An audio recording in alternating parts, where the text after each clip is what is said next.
Oke Sobat Oratif, kalau tadi kita sudah banyak berbincang dengan tim dari Hoki Kota Bandung untuk persiapan ke Porprov Jabar, ini juga kita akan membahas sedikit nih tentang karate yang ada di Jawa Barat khususnya. Karena saya penasaran sekali, biasanya kalau karate itu kan kita ketahui olahraga yang banyak menggunakan tangan. Tapi sebetulnya perkembangan karate di Jawa Barat khususnya ini seperti apa sih? Nah, saat ini saya sudah bersama dengan Shihan, atau istilahnya ini adalah maha gurunya dari karate yang ada di Jawa Barat dan juga di Indonesia.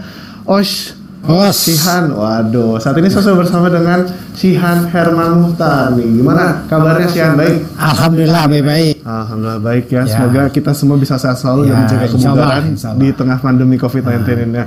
Shihan, saya penasaran nih, sebetulnya karate sendiri menurut Shihan yang sudah banyak sekali pengalaman itu seperti apa sih untuk Shihan sendiri? Ya, karate itu kan sangat berkembang dengan pesat ya, terutama di Jawa Barat. Saya sendiri ikut karate itu dari tahun 70 ya. Ikut karate, kemudian di Jawa Barat pun juga aktif di perguruan Lemkari. Kemudian saya mendirikan perguruan Inkanas. Kemudian kita bersama-sama membesarkan Forki Jawa Barat, sehingga prestasi Jawa Barat itu bisa berbicara di tingkat nasional yang cukup baik gitu ya. Gitu. Nah, melihat potensi dari atlet-atlet di Jawa Barat yang kemarin juga kan sempat menjadi juara umum di PON di Papua, itu seperti apa sebagai Shihan?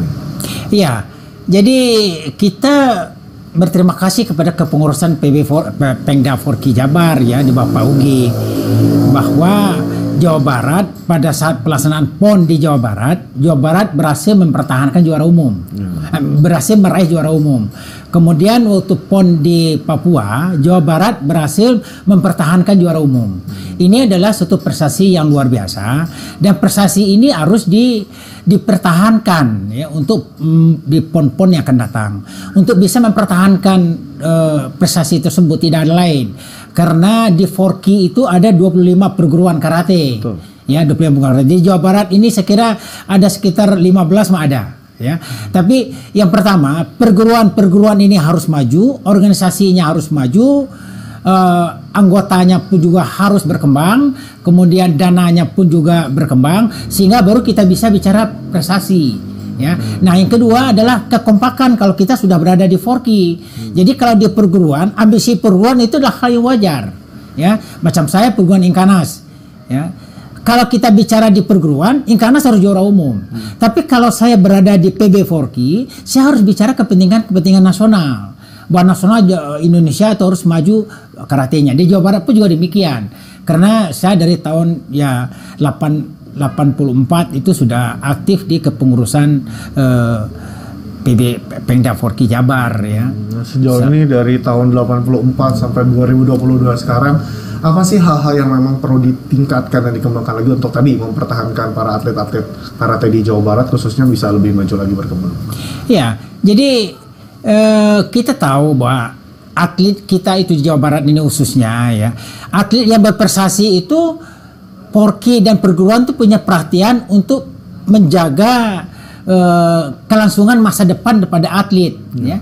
Contoh saja di perguruan saya itu yang masuk polisi itu lebih 45 orang tuh. Betul. Ya kan? Tapi kalau mereka sudah masuk ke pekerjaan yang baik, itu mereka sudah meninggalkan kegiatan karatenya. Ini yang kita sayangkan.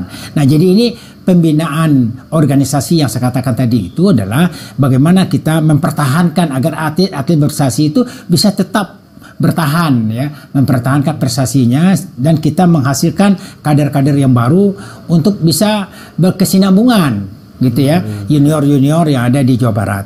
Nah, ini saya kira harus diperhatikan oleh perguruan yang ada di Jawa Barat dan juga Pengcap Porki Jawa Barat. Ya, yang dikoordinir oleh Pengda Porki Jawa Barat itu sendiri. Oke, jadi kalau dari sana sendiri ada tidak kayak ngobrol atau guyup gitu, mau komunikasi sama masing-masing perguruan di Jawa Barat untuk bisa mencetak atlet-atlet yang luar biasa di Jawa Barat atau mungkin nasional? Itulah yang saya katakan tadi kan. Kalau kita ingin mempertahankan prestasi Forki di tingkat nasional itu sebagaimana yang pernah kita raih di Jawa Barat maupun di Papua, tentu tidak ada lain kita harus meningkatkan komunikasi, koordinasi, kolaborasi ini semua perguruan ini nih. Nggak bisa lagi perguruan satu ingin maju sendiri, nggak bisa.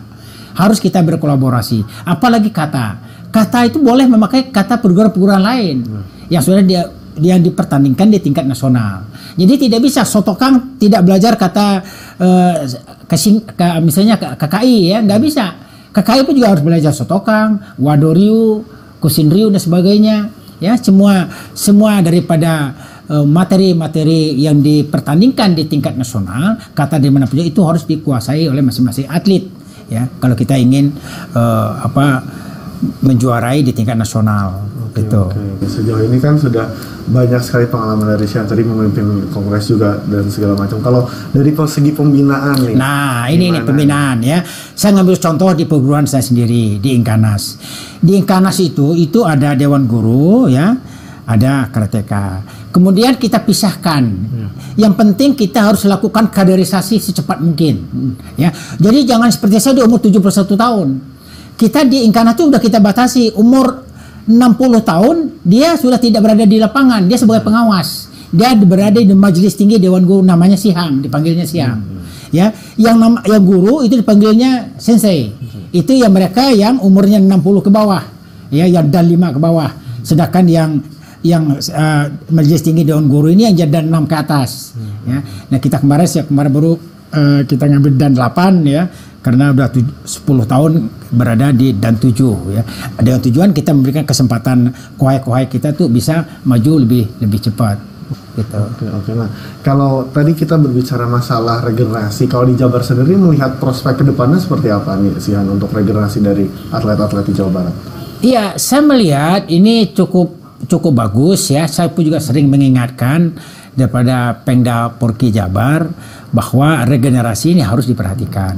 Kemudian juga memperhatikan bahwa generasi muda ini harus segera mereka bisa beradaptasi dengan perkembangan karate secara dunia.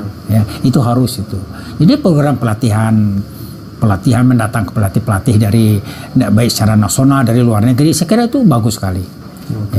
Itu saya kira. Kalau tadi kita membahas juga nih Sihan tentang perguruan. Nah, menurut Sihan sendiri yang paling menonjol ini perguruan mana nih dari 25? Kalau tidak salah tadi 25 ya Sihan?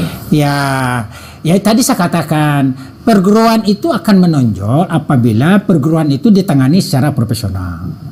Ya, dia tentu juga ada orang-orang yang punya kualitasnya yang baik secara teknik di situ dan non teknisnya pun juga sangat penting.